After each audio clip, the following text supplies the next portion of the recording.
Baik, assalamualaikum warahmatullahi wabarakatuh. Kembali lagi bersama saya di Dede Talk Show.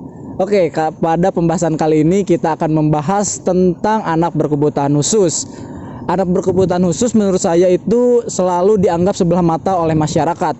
Nah, pada pembahasan kali ini kita itu akan membahas tentang salah satu anak berkebutuhan khusus, yaitu anak tunagrahita. Oleh karena itu saya telah mengundang salah satu narasumber terpercaya, yaitu Teh Aul. Bagaimana kabarnya Teh Aul? Baik ya. Menurut Teh Aul, apa sih anak tunagrahita itu? Sebelumnya, seperti pada umumnya yang kita ketahui, anak tunagrahita itu anak dengan keterbelakangan mental. Nah, tunagrahita ini bisa diidentifikasi dengan berbagai ciri-ciri. Misalnya anak ini kalau dipanggil namanya itu suka tidak menoleh gitu. Kalau berkomunikasi dengan orang-orang sekitar itu tidak nyambung. Terus perilakunya tidak terduga. Nah, kenapa hal ini bisa terjadi? Karena anak tunagrahita ini memiliki kecerdasan di bawah rata-rata, atau spesifiknya itu di bawah IQ-nya di bawah 70. Nah, tunagrahita ini juga ada klasifikasinya, mulai dari ringan sampai dengan berat. Kalau yang ringan ini IQ-nya 50 sampai dengan 70. Nah, ciri-cirinya seperti apa? Anak ini masih bisa mengikuti kegiatan pendidikan di sekolah. Nah, terus masih bisa melakukan aktivitas rutin di rumah dengan normal. Lalu masih bisa dikembangkan keterampilan tertentu. Nah, komunikasinya juga masih bisa nyambung dengan orang sekitar gitu. Kalau yang tipe sedang, IQ-nya ini 30 sampai dengan 50. Nah, kalau yang IQ sedang biasanya hanya difokuskan kepada kegiatan yang mereka jalani secara rutin gitu, baik di rumah atau di lingkungan masyarakat. Jadi biasanya kayak diperkenalkan lingkungan-lingkungan sekitar yang nanti biasanya akan mereka kunjungi atau mereka sering lakukan di situ gitu.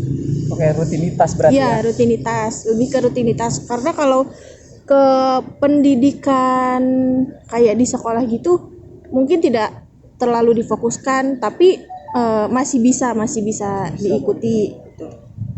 Nah, yang terakhir ada tipe berat. Kalau yang tipe berat ini IQ-nya di bawah 30. Biasanya yang tipe berat ini untuk berkegiatan sehari-hari saja perlu bantuan, perlu bimbingan dari orang sekitarnya. Mereka itu kesulitan karena kan kalau IQ di bawah 30 itu kan, kalau yang tadi IQ-nya 50 sampai 70 aja komunikasinya itu sulit dimengerti, apalagi yang IQ-nya berat di bawah 30 gitu. Oke, berarti ada 3 tipe. Berarti tipe paling ringan, sedang, dan paling berat gitu ya. Oke, dari ketiga tipe itu ada gak sih spesifikasi atau istilah-istilah khusus gitu yang dipakai di tipe-tipe tersebut? Nah, kalau misalkan seperti yang kita kenal pada umumnya, ada yang namanya Down syndrome. Down syndrome itu anak termasuk kepada tunagrahita tipe sedang. Karena kan kalau anak Down syndrome masih bisa bersekolah di sekolah inklusif atau sekolah SLB, SDLB gitu kan. Mereka juga kadang ada yang punya keterampilan khusus kayak menggambar atau bernyanyi gitu. Nah, kalau yang tunagrahita Down syndrome ini ciri-ciri fisiknya itu matanya sipit, telinganya kecil, bahunya menurun, terus biasanya tubuhnya itu tidak terlalu tinggi, terus kulitnya itu kasar. Nah, ada istilah lainnya cebol atau kerdil. Nah, kalau ini masih di tahap ringan. Karena biasanya kan kalau ada orang yang kerdil tapi masih bisa mengikuti pendidikan seperti anak pada umumnya gitu. Nah kalau ini sih ciri umumnya itu ya badannya seperti anak kecil gitu. Terus kadang ada yang cebol tapi wajahnya seperti orang tua, terus ada yang cebol wajahnya seperti anak-anak, atau ada yang cebol tapi wajahnya seperti seusianya gitu. Nah, terus ada hidrosepalus, ada mikrosepalus, ada makrosepalus. Nah kalau ini masuk ke tipe yang berat karena hidrosepalus misalnya. Kalau hidrosepalus itu suatu kondisi di mana pada saat lahir kondisi otak itu kelebihan cairan, jadi cairan otaknya itu berlebih di kepala. Nah mengakibatkan fungsi kinerja otak itu juga terganggu. Nah volume kepala juga jadi membesar ya. Nah ciri yang lainnya adalah biasanya matanya juling, jadi penglihatannya juga terganggu, lalu pendengaran juga terganggu. Nah kalau hidrosepalus ini banyak juga yang masih bisa berkegiatan secara normal, cuman karena yang tadi seperti matanya terganggu, terus pendengarannya terganggu, jadi kegiatan sehari-harinya juga sangat sulit gitu. Iya, mungkin cuman bisa kebanyakan ya berbaring di kasur gitu. Terus yang makrosepalus sama mikrosepalus. Kalau makrosepalus itu kondisi di mana kepala itu ukurannya lebih besar pada ukuran normalnya. Nah biasanya itu besarnya bisa di dahi depan atau di tengkorak belakang gitu. Nah kalau yang mikrosepalus itu kondisi di mana tengkorak itu lebih kecil daripada usia normalnya. Berarti lebih kecil lo ya daripada yang tadi gitu. Oh iya, bukan usia normal, ukuran normal maksudnya. Iya. Nah, makrosepalus sama mikrosepalus ini terjadi karena perkembangan otak pada saat dalam kandungan itu tidak berjalan dengan baik itu. Kalau mikrosepalus berarti otaknya itu berkembangnya sangat lambat, atau istilahnya nggak berkembang di situ-situ aja gitu. Kalau yang makrosepalus ya sama, cuman mengakibatkan jadi kepalanya itu bentuknya tidak normal gitu. Oke, berarti ada beberapa istilah ya untuk anak tunagrahita ini. Ada apa tadi teh? Ada Down syndrome, cebol, sepalus, mikrosepal sama makrosepal ya. Oke. Tapi untuk karakteristik anak tunagrahita itu apa sih teh? Sama apa sih penyebabnya? Oke, tapi sebelum menjawab deh, kan ini udah mulai panas nih. Gimana kalau kita pindah tempat ke sebelah sana yang lebih adem gitu? Boleh? Oke teh, kita udah di tempat yang adem. Tapi balik lagi ke pertanyaan yang tadi teh. Apa sih karakteristik sama penyebab anak tunagrahita itu? Gimana teh menurut Teh Aul? Kalau karakteristik nyambungnya berarti ke tingkatan yang tadi kali ya, yang mulai dari yang ringan sampai dengan berat. Cuman di sini ada istilah lain kayak kalau yang ringan itu mild atau rendah ya, rendah. Kalau yang rendah itu mild, masih bisa mengikuti keseharian secara rutin dan secara normal gitu. Cuman emang IQ-nya aja yang rendah. Nah, selanjutnya ada moderate. Moderate itu berarti sedang. Kayak yang tadi masih bisa berkegiatan tapi harus di bawah pengawasan. Selanjutnya ada severe. Kalau severe itu berarti tingkat yang berat, dan severe ini biasanya dia itu masih bisa berkegiatan, cuman betul-betul harus dibantu tuh. Terus cara berkomunikasinya itu sangat sulit. Nah, dan yang terakhir itu ada istilahnya profound. Kalau profound itu yang sangat-sangat berat, jadi cuman hanya bisa berbaring di kasur gitu. Mungkin fungsi organ tubuhnya masih bisa berjalan, cuman kalau untuk fungsi otak sama intelijensinya itu betul-betul terganggu gitu. Nah, Sangat kurang ya. iya sangat kurang. Kalau penyebabnya ada dua faktor. Yang pertama itu faktor keturunan. Nah, kalau faktor keturunan itu biasanya berasal dari gen berarti dari ayah dan ibu ya. Ibu turunan ya. Dan ada faktor dari kromosom. Nah, kalau misalkan yang gen kita ambil contoh, misalnya ada satu orang Down syndrome menikah dengan yang Down syndrome lagi. Nah, besar kemungkinan kalau mereka punya anak, mereka anaknya itu Down syndrome juga. Nah, ada kalau contoh lain misalnya seorang yang Down syndrome menikah dengan seorang yang normal. Nanti kalau mereka punya keturunan, ada kemungkinan keturunannya Down syndrome atau normal juga karena gen yang dibawa dari orang tuanya tadi. Ayah atau ibunya ya. Nah, iya. Nah, kalau yang dari kromosom itu kan kalau misalkan Down syndrome itu kromosomnya berlebih.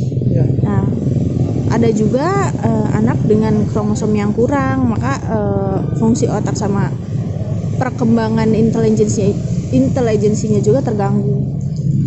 Terus ada lagi faktor lingkungan. Kalau faktor lingkungan itu biasanya mulai dari makanan, nutrisi, terus faktor orang-orang sekitar, faktor penyakit bawaan gitu, faktor atau bisa juga karena faktor kecelakaan gitu. Oke, berarti ada beberapa ya. Berarti ada yang bawaan, ada yang lingkungan, dan ada faktor tadi ya, kecelakaan ya. Berarti itu tuh bukan apa ya, bukan semata-mata dari keturunan, tapi faktor lain gitu ya. Oh, oke gitu. Oke, baik Teul. Berarti ada beberapa faktor atau gejala ya yang dialami anak tunagrahita itu. Ada faktor keturunan, lingkungan, dan tadi kecelakaan ya. Tapi ada gak sih apa ya, penanggulangan gitu dan untuk di faktor-faktor lingkungan gitu, menurut Teul ada gak sih? Mungkin kalau ke penanggulangan sebelumnya kita berbicara tentang antisipasinya dulu ya. Mungkin antisipasinya kita bisa mungkin pada waktu masih dalam kandungan. Nah, kita bisa sering cek dokter atau imunisasi, atau bahkan sebelum menikah kita bisa cek kesehatan dulu nih, pasangan kita punya penyakit apa, punya kelainan apa kan, untuk Baik apa enggak? iya gitu. baik apa enggak, untuk mengantisipasi kalau nanti kita punya keturunan kan takutnya ada hal-hal yang tidak diinginkan gitu. Nah, antisipasi yang lain bisa dengan cara sanitasi lingkungan. Kalau sanitasi lingkungan itu sebisa mungkin diri kita sendiri atau orang-orang di sekitar kita itu menciptakan iklim lingkungan yang baik, karena itu dapat mempengaruhi mental juga kan. Nah, mental. Terus ada faktor ini nih, salah satu faktor penting, faktor nutrisi dan makanan, karena terutama ibu hamil, janin itu sangat membutuhkan nutrisi yang sempurna gitu untuk perkembangan fungsi organ sama perkembangan otaknya. Nanti supaya pada saat lahir itu sempurna gitu. Istilahnya. Iya. Kalau untuk apa yang tadi ditanyain? Penanggulangan ya? Penanggulangan ya. Penanggulangan mungkin kalau penanggulangan sih yang tadi ya, dari nutrisi sama lingkungan yang baik. Nah, kalaupun cara mengatasi atau menyikapi anak tunagrahita ini ada pendidikannya gitu, ada pendidikan khususnya. Nah, kalau pendidikan khususnya kita bisa masukin ke SLB atau SDLB, sekolah khusus tunagrahita. Terus ada mungkin kalau sekolah integrasi atau inklusi itu ada istilahnya shadow teacher. Nah, shadow teacher. Terus kalau guru ini juga bisa guru panggilan tuh. Oke. Jadi Ya. guru yang datang ke rumah gitu. Ya bisa, kalau yang itu juga bisa. Nah, tapi dengan catatan seperti tadi, kalau yang pendidikan ini khusus anak tunagrahita dalam kondisi ringan sampai sedang. Kalau yang berat itu tidak memungkinkan lah gitu. Oke, TAW berarti tadi tuh ada beberapa penanggulangan ya dari masuknya SLB, SLDB kayak gitu. Adanya guru yang datang ke rumah gitu ya. Oh, oke. Oke, baik Teh Awal. Berarti pembahasan tentang tunagrahita kali ini cukup luas ya Teh. Ada dari pengertian, jenis-jenis, karakteristik, cara penanggulangan itu ada berarti ya caranya. Oke. Oke, Teh Awal. Pembahasan kita kali ini tuh cukup seru ya, tapi durasinya itu sudah cukup lama dan informasi yang Teh Awal berikan itu sudah cukup lengkap menurut saya ya. Tetapi sebelum kita akhiri acara Dede Talk ini, ada gak sih pesan dan kesan atau sepatah dua kata yang ingin disampaikan oleh Teh Awal? Mungkin pesannya untuk semua pemirsa Dede Talk khususnya, dalam menyikapi anak tunagrahita itu sangat butuh kepekaan orang-orang sekitar, karena anak tunagrahita itu kan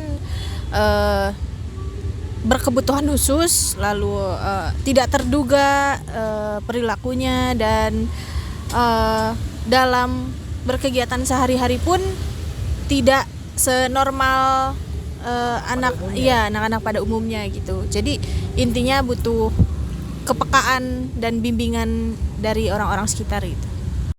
Oke, pemirsa Dede Talk, tadi pembahasan kita itu cukup seru ya, dan semoga bermanfaat untuk kita semua. Terima kasih kepada Teh Awal sebagai narasumber. Episode kali ini saya cukupkan dan sampai jumpa di episode selanjutnya di Dede Talk. Akhirul kalam, wassalamualaikum warahmatullahi wabarakatuh. Bye bye.